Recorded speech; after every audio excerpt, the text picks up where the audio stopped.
వైఎస్ఆర్ కాంగ్రెస్ పార్టీకి సంబంధించి ఏదైతే కౌంటింగ్ ఏజెంట్లకి కొన్ని సూచనలు ఇచ్చారు. ఎన్నికల ప్రక్రియలో ఓట్ల లెక్కింపు చిట్ట చివరి ప్రధాన అంశం. నియోజకవర్గ పార్టీ అభ్యర్థి ప్రతినిధిగా ఓట్ల లెక్కింపు ప్రక్రియలో కౌంటింగ్ ఏజెంట్ల పాత్ర చాలా కీలకం.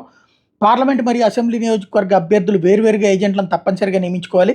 ఎన్నికల కమిషన్ ప్రస్తుత పరిణామాలను దృష్టిలో పెట్టుకుని కింద పేర్కొన్న అంశాలను పరిగణలోకి తీసుకుని కౌంటింగ్ ఏజెంట్ నియామకం చేపట్టాలి. కౌంటింగ్ ప్రక్రియపై పూర్తి అవగాహన కలిగి ఉండాలి. కనీస విద్యార్హత కలిగి ఉండాలి. లెక్కలు తొందరగా జాగ్రత్తగా వేయగలిగి ఉండాలి. ప్రశ్నించగలవారై ఉండాలి. కౌంటింగ్ ప్రక్రియ ముగిసే వరకు ఓపికగా కూర్చుని పరిశీలన చేయగలిగిన వారై ఉండాలి. అట్లాగే ఎటువంటి పోలీస్ కేసులు కూడా లేని వారై ఉండాలి.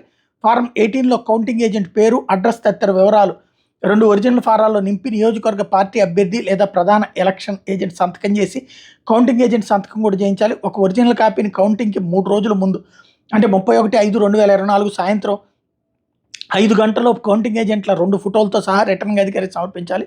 మరొక ఒరిజినల్ కాపీని కౌంటింగ్ రోజున కౌంటింగ్ ఏజెంట్ సంబంధిత రిటర్నింగ్ అధికారికి అందజేయాలి. కౌంటింగ్ ఏజెంట్తో సమావేశం నిర్వహించి అనుభవజ్ఞుల ద్వారా వారికి శిక్షణ ఇప్పించాలి.